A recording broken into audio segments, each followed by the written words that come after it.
अब हम बात करते हैं कि सिंगल कैंडल ऑर्डर ब्लॉक को कहाँ फाइंड करना है और कहाँ पे ट्रेड करना है। यहाँ पे कंसीडर करें मार्केट हमारी एक बेरिश ट्रेंड में है, और बेरिश ट्रेंड में एक देखें तो मार्केट जो भी पहला वैलिड पुल बैक लेती है वो मार्केट की एक इंड्यूसमेंट होती है। तो हम कोई भी order block, fair value gap या ऑर्डर फ्लो इसी इंड्यूसमेंट के ऊपर उसको प्रायोरिटी देते हैं। तो कंसीडर करें ये हमारा एक सेल जोन है जो कि इस इंड्यूसमेंट के ऊपर है, तो ये हमारा एक हाई प्रोबेबिलिटी सेल जोन है, क्योंकि ये मार्केट यहाँ से इंटरनल लिक्विडिटी लेने के बाद ही इसको टैप करेगी, तो ये एक अच्छी रिजेक्शन दे सकता है। अब जैसे ही मार्केट इस सेल जोन को अप्रोच करेगी तो यहाँ पे हम क्या फाइंड करेंगे। यहाँ पे हमारे पास वैसे तो एमएसएस जो हम काफी डिटेल में स्टडी कर चुके हैं, sweep based change of character, swing based change of character, या इसके अलावा बहुत अर्ली और बहुत हाई प्रोबेबिलिटी एंट्री लेने के लिए हम सिंगल कैंडल ऑर्डर ब्लॉक को भी कंसीडर कर सकते हैं। लेकिन यहाँ ये मेरी बात गौर से सुनिएगा, क्योंकि कमेंट्री में बता रहा हूँ तो बात गौर से सुने और लिख लें।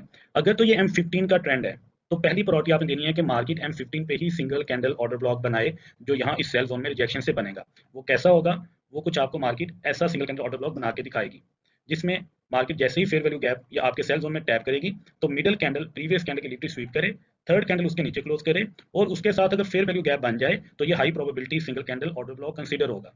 और इसमें जैसे ही मार्केट वापस रिट्रेस करेगी तो इसकी रीटेस्टिंग पे हम अपनी एंट्री प्लान कर लेंगे। सिमिलरली जब मार्केट इंड्यूसमेंट लेगी इस सेल जोन में हम स्कूप को देख के, सिंगल कैंडल ऑर्डर ब्लॉक को देख के यहाँ पे अपनी एंट्री प्लान करेंगे, जिससे हमें काफी अच्छा एक रिस्पॉन्स मिल सकता है। अच्छा, ये तो एक केस स्टडी है जिसमें मार्केट इंड्यूसमेंट के ऊपर सेल जोन से रिजेक्शन लेती है। लेकिन सम टाइम बेसिकली क्या होता है कि मार्केट दोबारा एक रीसेंट इंड्यूसमेंट बनाती है, उस रीसेंट इंड्यूसमेंट को बनाने के बाद ऊपर किसी सेल जोन तक नहीं जाती और वहीं से उस इंड्यूसमेंट को स्वीप करने के बाद रिएक्शन शो करती है। अगर यहाँ पे मिलने वाले रिएक्शन में इस जगह पे दोबारा आपको कुछ ऐसा phenomena single candle order block observe हो जिसमें मार्केट एक फेयर वैल्यू गैप भी क्रिएट करे, तो हाई प्रोबेबिलिटी कंसीडर होगा, वरना आप सिंगल कैंडल की बेस पे भी एंट्री ले सकते हैं। आप एंट्री सिंगल कैंडल की बेस पे भी ले सकते हैं, लेकिन फेयर वैल्यू गैप का अवेलेबल होना इसको हाई प्रोबेबिलिटी बनाएगा। तो अगर आपको ये फिनोमिना मिलता है तो सेम इसमें फेयर वैल्यू गैप के रिजेक्शन पे हम अपनी एंट्री प्लान करके टेक प्रॉफिट अचीव कर सकते हैं। तो ये सारी थ्योरी थी आपकी स्कीमेटिक्स की हद तक, कुछ बातें थी जो मैंने आपको बताई। अब हम इस चीज को लाइव मार्केट में ट्रेडिंग व्यू के ऊपर किसी पेयर पे टेस्ट करके देखते हैं कि ये कैसे वर्क करती है। ये यूरो यूएसडी M15 का चार्ट है। जैसे कि आज हम सिंगल कैंडल ऑर्डर ब्लॉक को स्टडी करें तो हम देखेंगे कि इसको कैसे यूज करते हैं फॉर द एंट्री पर्पस। यहाँ अगर हम करंटली देखें तो मार्केट M15 में बेरिश है, और M15 में मार्केट ने इस करंट लो के अकॉर्डिंग ये वाली जो हमारी मेजर इंड्यूसमेंट है इसको टेकअप किया है। ठीक है, मार्केट ने यहाँ से मेजर लिक्विडिटी ली है, मेजर इंड्यूसमेंट को यहाँ से उठाया, उसके बाद मार्केट ड्रॉप कर रही है। अब ड्रॉप करते करते मार्केट ने अभी तक जो लास्ट M15 का लो है इसके नीचे मार्केट को क्लोज नहीं किया। जब तक मार्केट जिस लो के अकॉर्डिंग इंड्यूसमेंट को लेती है उस लो के नीचे क्लोज नहीं करती, तब तक हम इसी इंड्यूसमेंट को कंसीडर करेंगे एज अ मेजर इंड्यूसमेंट। यानी मार्केट ने यहाँ से मेजर इंड्यूसमेंट को ले लिया है, तो अब हम सेल एंट्री प्लान करेंगे। अब मार्केट ने यहाँ से मेजर इंड्यूसमेंट लिया और ड्रॉप किया है, और ड्रॉप करने के बाद मार्केट ने यहाँ पे अपना स्ट्रक्चर शिफ्ट किया है। जब यहाँ पे शिफ्ट आई है मार्केट में तो अब हम यहाँ पे अपनी सेल एंट्री प्लान कर सकते हैं। और सेल एंट्री लेने के लिए बहुत अच्छी बात होती है कि अगर हमें दोबारा से इंटरनल लिक्विडिटी या माइनर इंड्यूसमेंट, इंटरनल स्ट्रक्चर की इंड्यूसमेंट मिल जाए, तो वो अगर हम देखें तो ये हमारी इंटरनल स्ट्रक्चर की इंड्यूसमेंट है। ठीक है, अब इस इंड्यूसमेंट का हम वेट करेंगे कि मार्केट इस इंड्यूसमेंट को ले, या इस इंड्यूसमेंट के ऊपर ये जो हमारा फेयर वैल्यू गैप पड़ा है हम इस फेयर वैल्यू गैप में अपनी एंट्री प्लान करेंगे, क्योंकि यहाँ पे हम अपने जोन को रिफाइन कर रहे हैं, एंट्री को रिफाइन कर रहे हैं, ताकि हमारा रिस्क और रिवॉर्ड अच्छा हो। अब ये हमारी इंड्यूसमेंट है जो माइनर इंड्यूसमेंट है और इंटरनल लिक्विडिटी दोबारा से प्रोवाइड कर रही है। अब हम देखते हैं कि मार्केट का यहाँ पे क्या रिएक्शन आता है। अब अगर हम देखें इस कैंडल पे फोकस करें तो इस कैंडल ने प्रीवियस इंड्यूसमेंट को, जो कि इंटरनल इंड्यूसमेंट है, उसको स्वीप किया है और नीचे एक रिजेक्शन शो की है। लेकिन ये एक फर्स्ट सिग्नल है जहां पे मार्केट सिर्फ इंड्यूसमेंट को स्वीप करके अग्रेसिवली अंदर ड्रॉप हुई है। अब हम इससे नेक्स्ट कैंडल भी चेक करेंगे कि आया कि वो कंफर्म करती है कि ये कैंडल हमारा सिंगल कैंडल ऑर्डर ब्लॉक बन सकता है या नहीं बन सकता। अगर नेक्स्ट कैंडल इस कैंडल के लो के नीचे क्लोज कर गई, इस कैंडल के लो के नीचे, तो ये candle single candle order block act करेगी, क्योंकि इस कैंडल ने प्रीवियस कैंडल की लिक्विडिटी भी स्वीप की हुई है। लेकिन अभी देखते हैं क्या ये स्कूप बन सकती है या नहीं बन सकती। अब यहाँ पे देखें, जैसे ही इस कैंडल ने, जिसको मैंने हाईलाइट किया, इंड्यूसमेंट को स्वीप किया और नेक्स्ट कैंडल ने अग्रेसिवली ड्रॉप किया, अब ये जो कैंडल है इसको हम एज अ स्कूप कंसीडर कर सकते हैं, जिसे हम कहते हैं सिंगल कैंडल ऑर्डर ब्लॉक। लेकिन जैसा कि अभी मैंने आपको बताया कि single candle order block high probability वो होता है जिसमें इस कैंडल के नीचे इमीडिएट बेसिस पे हमारे पास एक फेयर वैल्यू गैप अवेलेबल हो।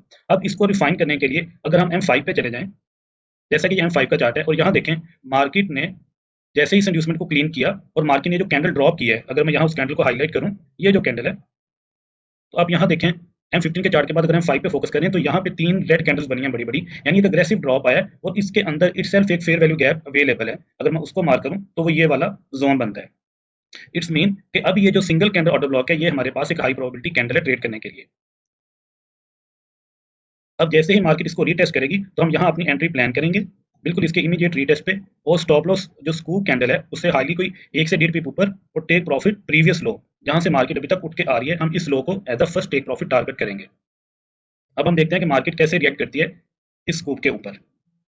ये देखें, मार्केट ने कितनी खूबसूरती से इस स्कूप कैंडल को टेस्ट किया और इमीडिएटली ड्रॉप किया और ये फर्स्ट टेक प्रॉफिट हमारा हिट किया है। लेकिन अगर आप एक चीज नोट करें, हमारा ये वाला जो जोन है ये अभी तक अनमिटिगेटेड है, जिसको हम फ्यूचर के लिए भी यूज कर सकते हैं। क्यों यूज कर सकते हैं? क्योंकि मार्केट ने अभी तक इस प्रीवियस लो के नीचे प्रॉपर क्लोजिंग नहीं दी, मार्केट ने अभी तक सिर्फ लो को स्वीप किया है। तो हम इस जोन को फ्यूचर में भी यूज कर सकते हैं। तो अब हम देखते हैं कि इस जोन के ऊपर हमें मार्केट कैसे एड प्रोवाइड कर सकती है, क्या यहाँ भी हमारी कोई एंट्री प्लान हो सकती है या नहीं हो सकती। अभी हम देखते हैं कि मार्केट कैसे इस जोन को अप्रोच करती है। लेकिन अब एक चीज को कंसीडर करें कि ये जो इंड्यूसमेंट है, यहाँ पे सिंगल कैंडल ऑर्डर ब्लॉक ने इंड्यूसमेंट को हार्डली 1 या 2 पिप से स्वीप किया है। अब ये जो इंड्यूसमेंट है हमारी फ्यूचर के लिए ये इंजीनियर लिक्विडिटी प्रोवाइड करेगी। क्यों? क्योंकि ये तकरीबन नीट एंड क्लीन हमारे इक्वल टॉप्स, जिसे आप डबल टॉप भी कहते हैं, यानी इसे हम इंजीनियर लिक्विडिटी भी मार्क कर सकते हैं। अब हम वेट करते हैं इस जोन के अंदर मार्केट का क्या रिएक्शन आता है, जो कि हमारा अनमिटिगेटेड फेयर वैल्यू गैप है। एक बात याद रखें, जब कभी भी किसी सेल जोन या बाय जोन के पास इमीडिएटली उसके बिल्कुल पास कोई इंड्यूसमेंट लेवल या कोई इंजीनियर लिक्विडिटी अवेलेबल हो, तो ऐसा जोन बहुत हाई प्रोबेबिलिटी जोन होता है। यहाँ पे आप अगर मार्केट ने इंड्यूसमेंट ली है, स्ट्रक्चर शिफ्ट किया और एक ऐसा जोन है जिसके पास मार्केट ने इंजीनियर लिक्विडिटी या इंड्यूसमेंट बनाई है, तो आप उस जोन पे डायरेक्ट एंट्री भी ले सकते हैं। अब हम देखते हैं कि मार्केट का क्या रिएक्शन है।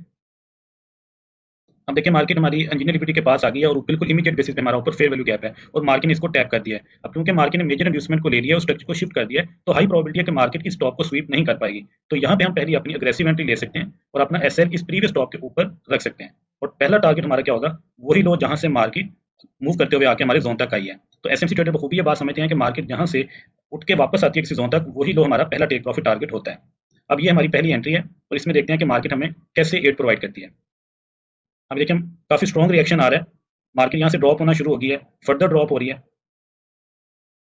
और ये देखें अब मार्केट ने यहाँ पे क्या किया है, मार्केट ने यहाँ पे एक और सिंगल कैंडल ऑर्डर ब्लॉक बनाया है। अब ये कैसे सिंगल कैंडल ऑर्डर ब्लॉक है, इसमें अगर आप देखें, थोड़ा सा मैं जूम करूं, तो इस ब्लू कैंडल ने प्रीवियस कैंडल की लिक्विडिटी को स्वीप किया है और नेक्स्ट कैंडल ने इसके नीचे क्लोज किया है। अब हमें यहाँ इंड्यूसमेंट की जरूरत नहीं है।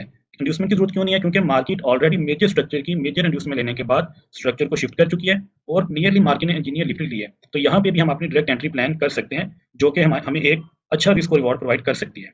और टेक प्रॉफिट हम या तो ये पहले वाला लो भी टारगेट कर सकते हैं, क्योंकि हमारा सेल ट्रेंड है, तो हम अपना जो टेक प्रॉफिट है 1:5 1:6 तक भी प्लान कर सकते हैं।